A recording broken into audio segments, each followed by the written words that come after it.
Hello बच्चों, तो आज हम देखने वाले फंक्शनल ग्रुप का सेकंड पार्ट, जिसमें फंक्शनल ग्रुप कुछ रह गए थे वो अभी हम देखेंगे। फंक्शनल ग्रुप्स में जो रह गए थे वो ये है। पहला है cyanide, then isocyanide, ether, ester, acid anhydride and acyl chloride. ये कुछ इंपॉर्टेंट फंक्शनल ग्रुप्स है जो रिएक्शन में इस्तेमाल होते ही है एंड साइमल्टेनियसली बहुत बार नेमिंग के लिए पूछे जाते हैं। तो first will start with cyanide. अब as we know, carbon needs 4 bonds and nitrogen needs 3 bonds for balancing. So कोई ऐसा कंपाउंड जिसमें कार्बन एंड नाइट्रोजन एक दूसरे के साथ में ट्रिपल बॉन्ड बना रहे हैं, उस वक्त कार्बन के पास एक एम्प्टी बॉन्ड लगता है। एंड जब इस तरीके का कोई कंपाउंड एक चेन में जाके लगता है तो एक फंक्शनल ग्रुप बनता है जिसे हम कहते हैं साइनाइड। एंड साइमल्टेनियसली उसकी जैसा थोड़ा सा अपोजिट कैरेक्टरिस्टिक वाला है isocyanide. As we know, nitrogen के लिए 3 बॉन्ड रहते हैं एंड कार्बन को चाहिए होता है 1 bond. But now if you will see here, nitrogen has an plus charge and carbon has an minus charge. It means what कि नाइट्रोजन एक इलेक्ट्रॉन देने की टेंडेंसी रख रहा है, कार्बन ने एक इलेक्ट्रॉन लेने की टेंडेंसी रखी है।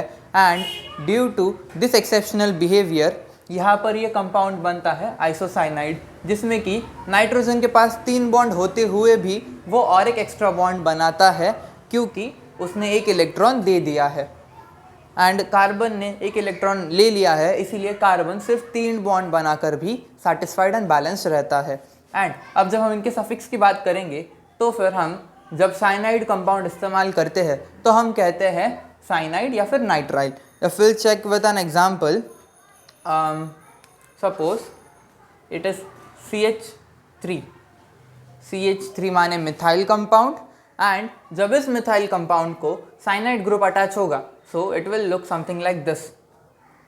C को बॉन्ड, फिर उसे ही एक carbon and carbon triple bond nitrogen, and this is known as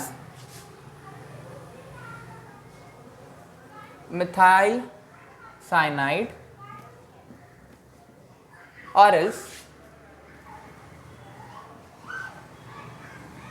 methyl nitrile.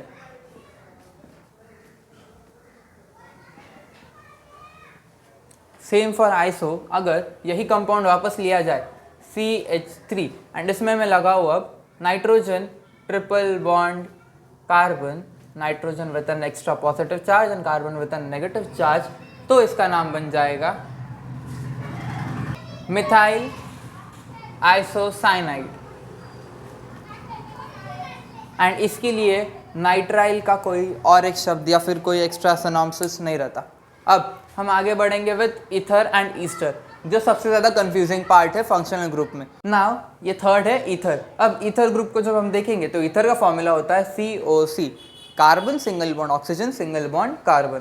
तो जब भी ऐसे 2 कार्बन वाला कंपाउंड आए या फिर 2 कार्बन वाला फंक्शनल ग्रुप आए तो हर बार याद रखना है कि वो ईथर है, ना कि ईस्टर है। ईस्टर के वक्त कंफ्यूजन हो सकता है। ईस्टर को कैसे याद रखना, तो Easter is derived from ketone. Easter ketone से डिराइव्ड है, इसीलिए ईस्टर का जो फॉर्मूला है वो कीटोन से सिमिलर है। कीटोन का फॉर्मूला होता है C double bond O and Easter में हम लोग सिर्फ एक extra single bond O add करते हैं, माने C double bond O and single bond O। इनके थोड़े से नाम भी राइमिंग में लगते हैं, जैसे कि कीटोन में ONE रहता है एंड ईस्टर में आता है ATE। तो जब भी याद रखना है तो कीटोन का ONE एंड ईस्टर में होता है ATE, इस तरीके से याद रख सकते हो। एंड ईथर के लिए अलग सा होता है जिसको बोलते हैं ऑक्सी। अब ईथर याद रखना जब कंपाउंड के बारे में कुछ हम लोग को दिया गया हो तो ज़्यादा आसान पड़ता है।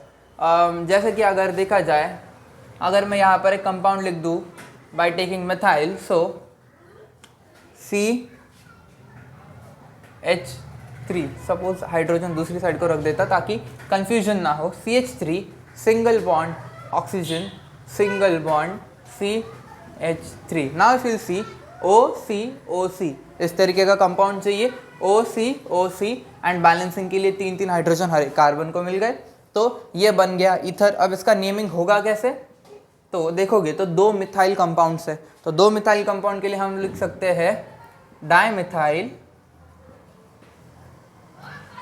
ईथर। अब बहुत बार ये सफिक्स में ईथर लिखने की जगह लोग प्रेफर करते हैं लिखना ऑक्सी, बिकॉज ये ज़्यादा आसान है। एग्जामिनेशन में बहुत बार ऑक्सी यही शब्द इस्तेमाल होता है, तो फिर इसको हम इस तरीके से भी लिख सकते हैं, डाई। और अगर हम लोग ईथर का और एक सेकंड एग्जांपल ले तो उससे हम समझ पाएंगे कि ईथर में ऑक्सी लगाना कहाँ है।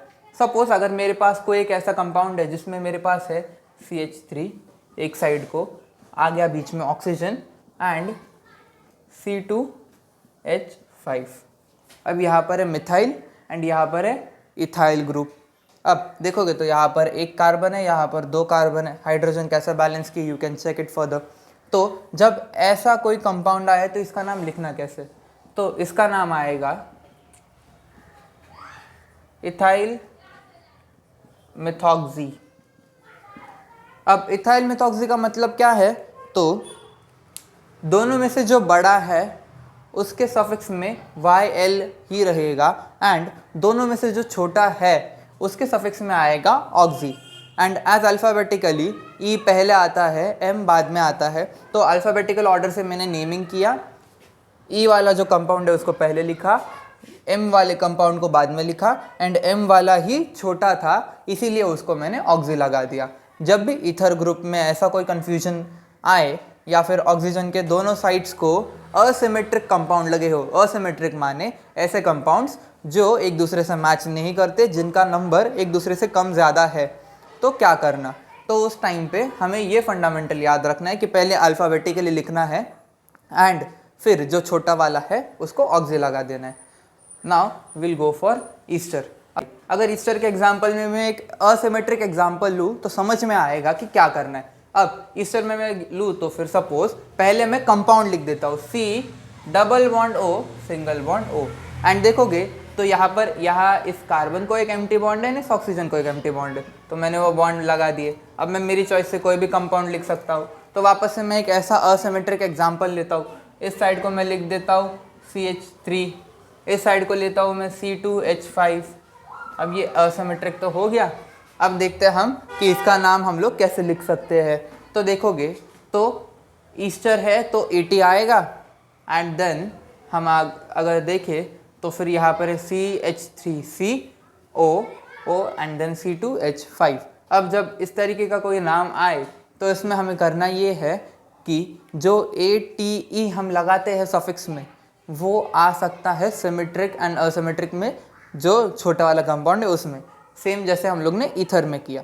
अब ईस्टर में देखोगे तो तुम सोचोगे कि यहाँ पर है मिथाइल ग्रुप, मगर ओरिजिनली ये सिर्फ एक मिथाइल नहीं है, ये है इथाइल ग्रुप या फिर एसिटिल ग्रुप। अब एसिटिल या फिर एसिटेट ग्रुप का मतलब क्या होता है, जब भी 2 कार्बन आते हैं तो हम उनके लिए नाम लिखते हैं एसिटिक या फिर एसिटेट करके। तो यहाँ पर है इथाइल ग्रुप, तो मैं लिखता हूँ इथाइल। एज यूजुअल इथाइल बड़ा था तो इथाइल को मैंने YL ही रखा। अब रही बात CH3 एंड C की, तो ये एक कार्बन है, इसे भी हमें चेन में गिरना पड़ता है, तो इसकी वजह से ये मिथाइल से बन जाएगा एसिटेट। अब एसिटेट इथाइल का ही दूसरा नाम है, ये हमेशा याद रखना कि एसिटेट या फिर एसिटिल ये इथाइल का ही एक दूसरा नाम आता है। एसिटेट मतलब जब इथाइल में ईस्टर ग्रुप ऐड होता है तो उसको बोलते हैं हम एसिटेट। तो 2 कार्बन माने इथाइल, तो I can write it like this, ethyl acetate. ये हो गया एसिटिल ग्रुप एंड ये AT ही हो गया सफिक्स फॉर ईस्टर कंपाउंड। अब जब हम आगे जाएंगे तो है एसिड अनहाइड्राइड। अब जब इस एसिड अनहाइड्राइड की बात करेंगे हम, तो acid anhydride is a combination of Easter and ether. अब एसिड अनहाइड्राइड शुरू करने के पहले क्विकली थोड़ा सा रिवाइज करते हैं ईथर एंड ईस्टर को। अब ईथर माने क्या, तो फिर वो कंपाउंड जिसका सफिक्स रहता है ऑक्सी। अब ईथर को याद कैसे रखना है, ईथर मतलब सिर्फ ऑक्सीजन, ईथर में ऑक्सीजन के अलावा कुछ नहीं रहता एंड ऑक्सीजन को चाहिए होते 2 बॉन्ड, तो वो 2 अलग अलग कार्बन से बॉन्ड बनाता है। यहाँ पर देखोगे तो ऑक्सीजन है, अब इस ऑक्सीजन ने 2 कार्बन से बॉन्ड बना के खुद को सेटिस्फाई कर लिया एंड ये बन गया ईथर। तो ether is nothing else than an oxygen, इसीलिए इसका सफिक्स जो नेम है वो भी ऑक्सी आता है। तो जब भी ईथर को लर्न करोगे तो याद रखना है ईथर इज ऑक्सीजन। जब बात आए ईस्टर की, ईस्टर माने कीटोन से डिराइव्ड हो गया, मतलब कीटोन का फॉर्मूला रहता C∪O तो जब C double bond O and उसको सिंगल बॉन्ड में एक ऑक्सीजन लग जाता है तो वो बन जाता है ईस्टर। दैट मच ओनली, इतना आसान है ईस्टर को याद रखना। एंड जब हम बात करते हैं एसिड अनहाइड्राइड की, तो एसिड अनहाइड्राइड में तुम देखोगे C double bond O single bond O, C double bond O single bond O। अब इसको याद कैसे रखना है? तो सीधा साधा फंडा है, याद क्या करने का? ईथर को। ईथर क्या रहता है? COC। अब COC तुमको गेम जैसे याद भी रह जाता है, तो जब गेम का नाम याद रहता है तो ईथर का फॉर्मूला भी COC है, वो याद रहेगा ही रहेगा। तो क्लैश ऑफ क्लैन को ईथर समझ लो, ज़्यादा दिमाग में आसानी से बैठ जाएगा। अब उसी तरीके से हम जब एसिड अनहाइड्राइड को भी याद करना है तो क्या सोचना है? ये COC का अपडेटेड वर्जन है। COC का अपडेटेड वर्जन कैसे?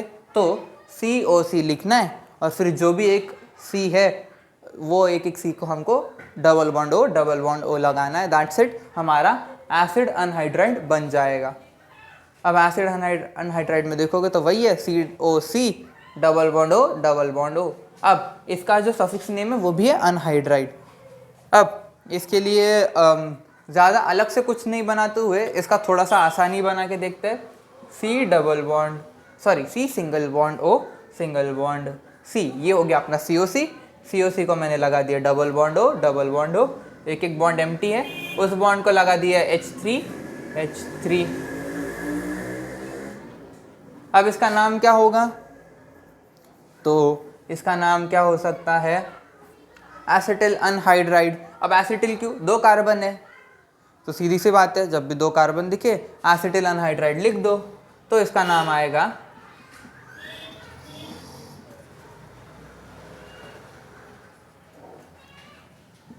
That's it.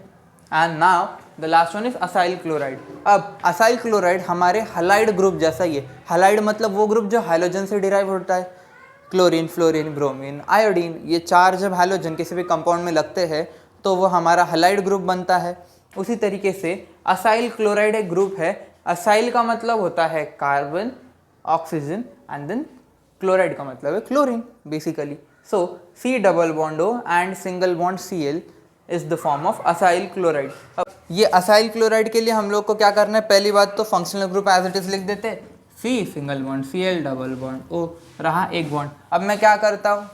इस C को मेरा मिथाइल ग्रुप डायरेक्टली अटैच कर देता हूँ।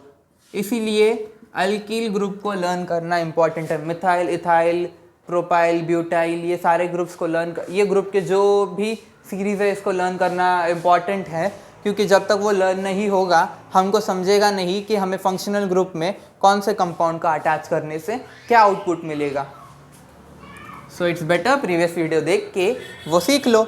नाउ इफ़ यू सी, हमने लगाया मिथाइल ग्रुप ही है मगर है टोटल 2 कार्बन। अब 2 कार्बन मतलब पता है असाइल ग्रुप, तो फिर इसका नाम क्या हो जाएगा? Acetyl anhydride, acetyl chloride.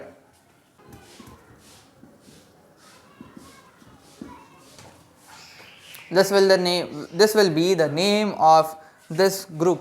जब भी कोई ये फंक्शनल ग्रुप इस्तेमाल करे एंड उसमें कोई भी कितने भी नंबर ऑफ कार्बन ऐड करे उससे एक ज़्यादा गिनना है। मगर अगर तुम लोगों ने ब्यूटेन लिखा तो तुमको लिखना पड़ेगा पेंटेन, क्योंकि ये एक फंक्शनल ग्रुप में रेडीमेड कार्बन प्रेजेंट है। That's it for today.